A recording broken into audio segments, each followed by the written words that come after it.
예, 오늘은 수요일이 아닌 화요일에 만납니다. 이유미의 스포츠 작가 이유미 작가님 모셨습니다. 안녕하세요. 네, 안녕하세요. 예, 지금 현재 6시 22분을 지나고 있는데요. 저희 PD가 시간을 꼭 얘기하라고 이게 네. 생방인지 모르는 분이 있다고. 제가 매주 방송할 때만 해도 예. 프로야구 소식을 막 생생하게 전했으니까 생방인 줄 그러니까요. 아실 텐데. 그러니까요. 네. 예, 그 프로야구가 좀 약간 싱겁게 끝났어요. 네, 경기 자체는 정말 재밌었어요. 예, 예. 그런데 키움 팬들에게는 너무 아쉽겠고 두산 팬들에게는 속 시원했을 텐데 4연승을 두산이 하면서 예. 결국 항시리즈 우승은 두산에게 돌아갔습니다. 두산이 그럼 몇 번째 우승을 한 거죠? 6번째 와. 우승이고요. 3년 만에 통합 우승을 했습니다. 그리고 이렇게 수입승이라고 하죠. 4연승을 네. 해서 우승한 건 한국 그 프로야구 사상 8번째입니다. 아, 그렇군요. 네. 그러면은 지금 아마 그 옛날 왕조를 쳐서 해태 기아가 제일 많이 우승했고 그 다음에 그랬겠고, 삼성, 두산, 그 다음에 되겠죠. 두산 네. 이제 되는군요. 역시 이제 명가가 돼가는군요, 두산. 네, 두산이 뭐 워낙 화수분 야구라고 해서 많은 분들이 그 두산의 저력은 도대체 어디서 나오는가. 예. 그래서 이번에도 정말 미라클 두산이다. 또는 어우두. 어차피 우승은 두산이다. 뭐 예, 이런 얘기까지 예, 계속해서 나왔었는데요. 한국 시리즈 보시는 분들은 1차전 끝내기를 보면서 끝났구나. 이렇게 생각하시는 분이 많았을 텐데 저는 개인적으로 2차전 끝내기를 보면서 키움이 어렵겠다. 이런 생각이 들었었거든요. 예. 왜냐하면 2차전 같은 경우는 키움이 앞선 경기를 두산이 계속 따라가다가 역전승을 해버렸어요. 끝내기로. 그 선발도 네. 일단 브리검을 아껴놨었잖아요. 예. 그러니까 결국에는 뭐 그 부분이 어찌 보면 결과론적으로는 패착일 수는 있는데 어쨌든 키움에서 그 아끼는 브리검을 잘 써먹었다면 좋았을 텐데 1, 2차전이 이렇게 패하고 나니까 키움 선수들 좀 힘이 빠졌을 것 같고요. 예. 근데 두산 같은 경우는 어쨌든 김태형 감독의 뭐 여러 가지 용병술도 잘 맞아떨어졌고 김재원 선수가 4번 타자 홈런왕인데도 불구하고 지난 시즌 홈런왕이죠. 그런데 이 선수가 제 몫을 못 해줬거든요. 근데 이게 되는 팀은 되는 게 이 선수가 못하는 대신 나머지 선수들이 정말 뭐 오재일 선수라든지 물론 이게 한국 시리즈 MVP를 탔지만 박건우 선수라든지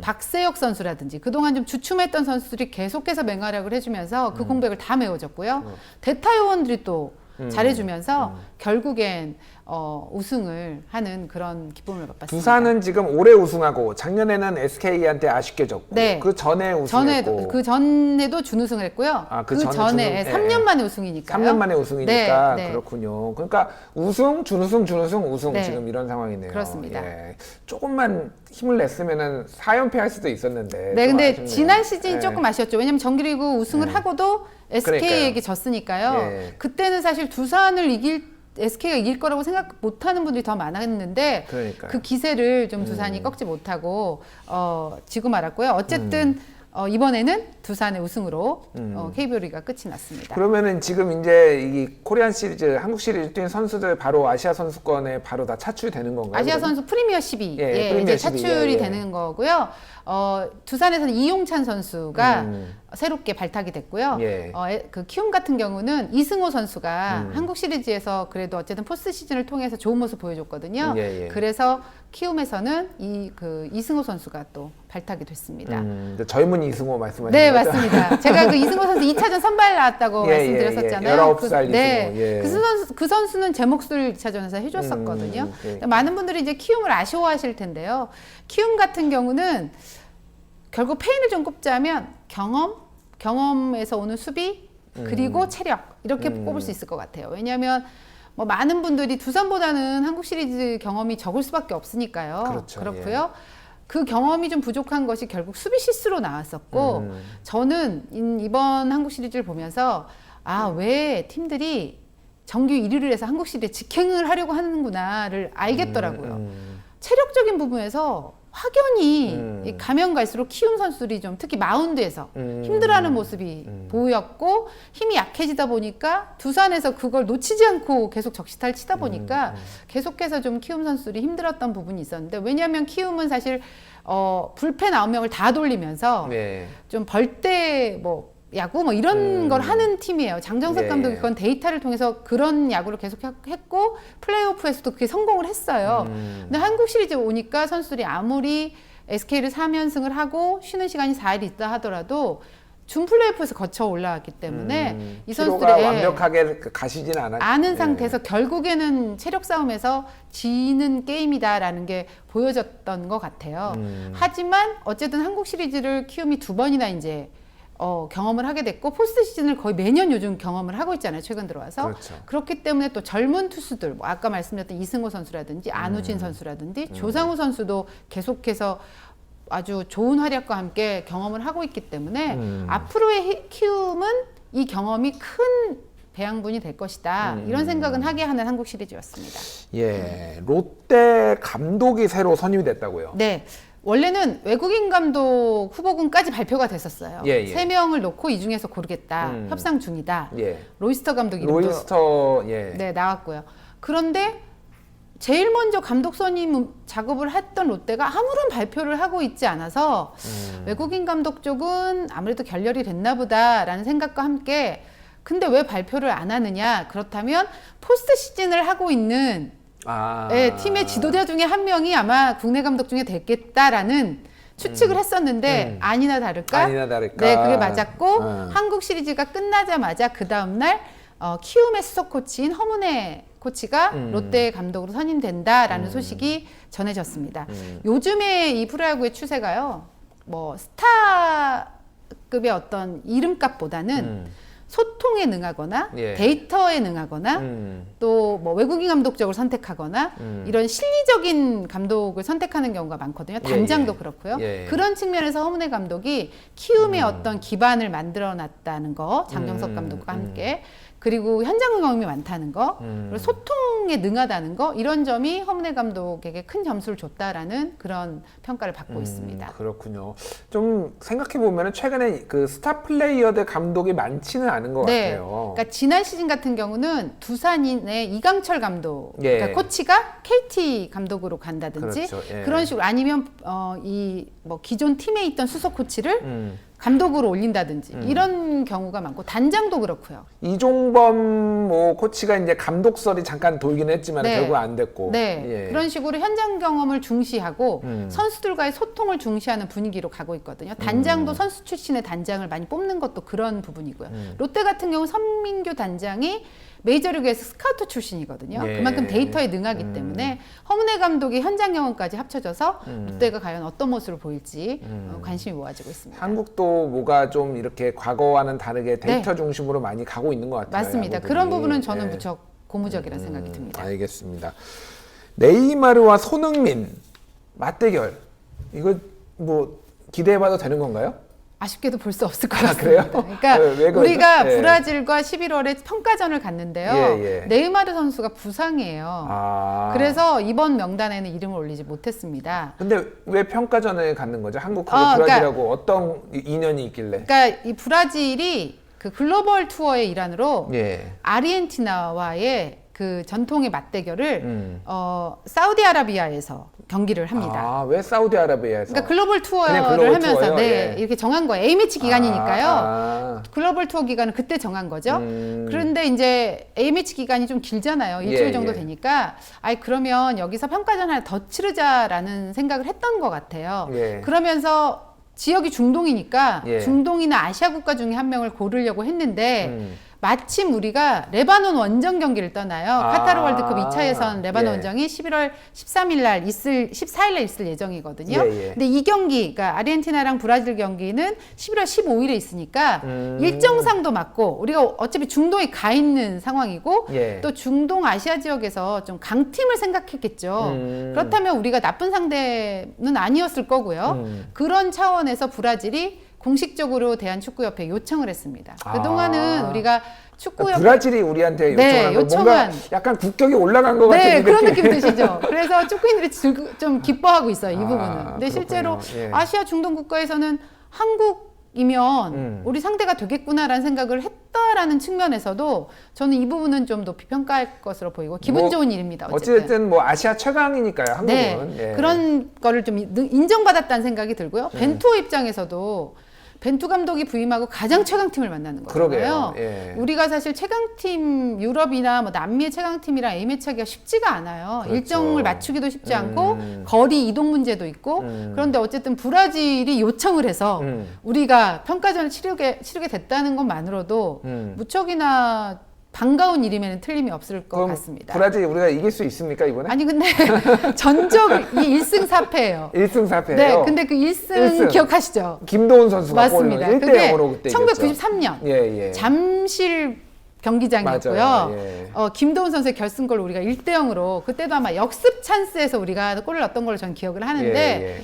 그런 기회가 와야 우리가 사실은 이길 수가 있을 텐데요. 근데 뭐 공은 둥글고 또 이게 지역이 브라질 홈도 아니고 우리의 홈도 아닌 중립 경기잖아요. 그러니까요. 뭐 한번 해볼 굳이 만. 하자면 아시아니까 네. 우리가 저는 아시아에서 좀 재밌게 경기를 해볼 만하다. 하지만 네이마르가 부상 때문에 이 네이마르 선수가 A매치에 오면 다쳐서 생제르맹으로 가기 때문에 아마 이번에는 예.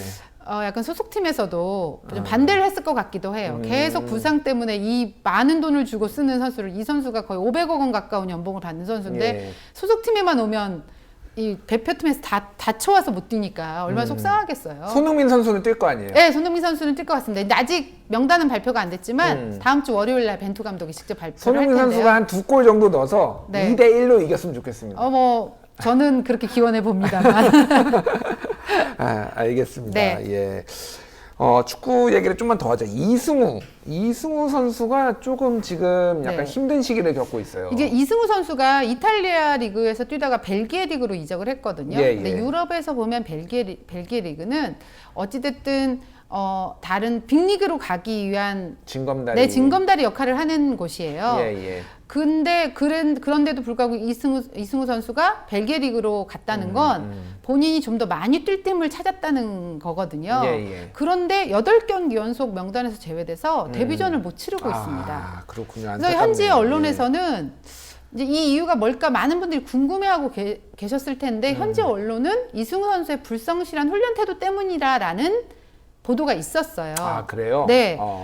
물론 이제 이승우 선수 행동이 좀 잘 아시겠지만 좀 튀기도 하고요. 약간 뭐 소위 말해서 까불까불대는 네, 약간 그런 부분도 부분이 있고 있죠. 본인의 예. 성질을 좀 못 죽이는 부분이 있어서 예. 얼마 전 A매치 때도 뭐 물을 걷어차서 좀 논란이 되기도 맞아요. 했고 예. 그런 건 있는데 그렇다고 해도 뭐 이런 문제 때문에 본인이 뛰지 못한다면 본인이 고치려고 애썼을 거고요. 그러게요. 또 구단 SNS를 보면 이승우 선수가 열심히 잘 훈련하고 그 지역 활동 같은 걸 하는 모습이 종종 올라오기 때문에 그 문제만은 아닐 것이다라는 의구심이 드러났는데 그리고 이 선수가 이적료 16억 원을 주고 데려온 선수예요. 구단에서 필요하니까 데려온 거잖아요. 네, 근데 안 뛴다? 분명히 구단 내부적으로도 문제가 있을 것이다 라는 얘기가 나왔고 마침 또 다른 언론에서는 구단주와 감독의 알력 싸움 때문이다 라는 얘기가 있었어요. 그러니까 구단주는 성적 부진 때문에 불만이고 감독은 구단주가 자꾸 아시아권의 일본 구단주거든요. 예. 스타 선수들을 영입하는 전략을 펴는 게 마음에 안 들어서 약간의 이렇게 마찰이 있는 것 때문에 이승우 선수가 나오지 못하는 것 아니냐 이런 의심이 들었는데 저도 이제 이승우 선수 측근에게 좀 한번 물어봤어요. 예. 그랬더니 후자 쪽이 더 맞는 것 같다라는 이야기를 하더라고요. 근데 이강인 선수도 그랬었거든요. 예. 감독과 구단주의 불화 때문에 이강인 선수가 못 뛰다가 감독이 바뀌면서 이강인 선수에게 기회가 오고 있기 때문에 이승우 선수도 곧 좀 그런 어떤 해결책이 보이지 않을까 그런 생각이 드는데 또 한편으로는 이승우 선수가 이런 이미지를 갖고 있다면 뭐 불성실한 태도 때문이라는 지적을 받을 정도 이미지를 갖고 있다면 본인 스스로도 그런 이미지를 바꾸기 위해서 노력해야 되는 자세가 필요하다. 저는 그런 생각도 듭니다. 그러게요. 예. 저 속보가 왔는데요. 버닝썬으로 그 사건으로 알려진 윤총경이 구속 기소가 됐습니다. 그래서 알선수재, 직권남용 혐의를 받고 있고요. 지금 뭐 증거인멸 뭐 이런 혐의도 받고 있습니다. 그래서 이게 뭐 아시겠지만은 이 윤총경이 그 조국 전 장관의 뭐 그 사건하고도 약간의 연루가 돼 있는 것처럼 언론 보도가 많이 나오고 있어요. 그래서 그거는 좀 더 이제 지켜봐야 될 것 같습니다. 방금 속보가 들어와서 알려드렸고요. 이번에는 골프 얘기를 좀 가보죠. 네. 타이거 우즈. 이게 언제, 몇 년도생이죠, 타이거 우즈가? 이 선수가 그것만 예. 알려드릴게요. 예. 프로에 데뷔한 게 1996년이에요. 지금 43이요. 와. 그러면 지금 20년. 23년. 넘게 뛰었네요. 네. 와. 그래서 어제 PGA 투어 조조 챔피언십에서 우승하면서 통산 82승. 통산 82승이면은 네. 역대 최대인가요? 근데 이게 역대 최다승 타이 기록. 타이 기록? 네, 수립해서 제가 이 소식을 좀 준비했는데 예. 기록을 보니까요. 23년 동안 보통 골프는 4라운드를 하면 2라운드까지 해서 커트라인을 정해서 커트라인을 넘어선 선수들 가지고 마지막 2라운드를 뛰는 경우가 많거든요. 예, 예. 근데 컷 통과가 90% 이상이었고요. 그리고 3번 중 1명은 top3에 들었으니까 36%가 top3에 들었었고 예, 예. 톱10은 50% 이상. 이렇더라고요. 그러니까 82승 중에 15승이 메이저 대회, 그러니까 마스터스 같은. 예. 그리고 전성기를 지나서 이제 허리 무릎 부상에 시달려 왔던 우주 선수거든요. 그러니까 약간 전성기가 지나고 나서는 허리 부상, 그러니까 멘탈이 한번 무너졌고요, 사실. 네. 그 부인 네. 그 외도 문제로, 스캔들 문제 스캔들 때문에. 문제로, 네. 그다음에 허리 디스크 네. 뭐 문제가 있었고, 근데 갑자기 부활했어요. 네. 그러니까 이 선수가 비거리도 욕심을 안 내고요. 네.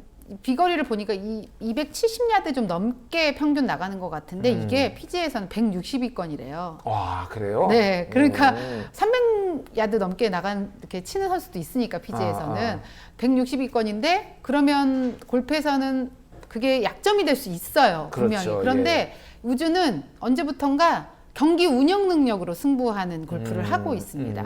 그러면서 이 선수가 뭐 예를 들면 드라이버 칠 거리를 3번 우드를 친다든지 이런 식으로 페어웨이 안착률을 높이면서 경기 운영 능력으로 지금 우승 소식을 간간히 전해주고 있거든요. 근데 아직 넘어야 될 이 선수의 커리어에 비해서 최다승은 했는데 뭐 메이저 대회 최다승, 뭐 마스터스 최고령 승 뭐 이런 게 아직 남아 있어요, 기록이. 네, 근데 예. 이게 잭 니클라우스가 잭 니클라우스, 네, 우리 거의 가지고 있거든요. 골프 그 브랜드, 네, 브랜드이고 예, 예. 전설로 예, 그렇죠. 여겨지는. 그래서 예. 이 기록들을 이제 깨려면 얼마 안 남았거든요. 그래서 과연 우주가 은퇴하기 전까지 이 기록을 깰지가 관심사가 되고 있고, 그래서 이 우주의 도전은 진행형이다라는 평가를 받고 있는 것이 조조 챔피언십에서 보여준 그런 모습이고, 우주가 마지막 라운드 본인이 우승할 것 같은 가능성 있는 마지막 라운드에서는 꼭 빨간 티셔츠를 입고 나오거든요. 빨간, 예전에도 빨간 예. 티셔츠가 약간 상징 같았잖아요. 상징, 지금도 예. 그렇고요.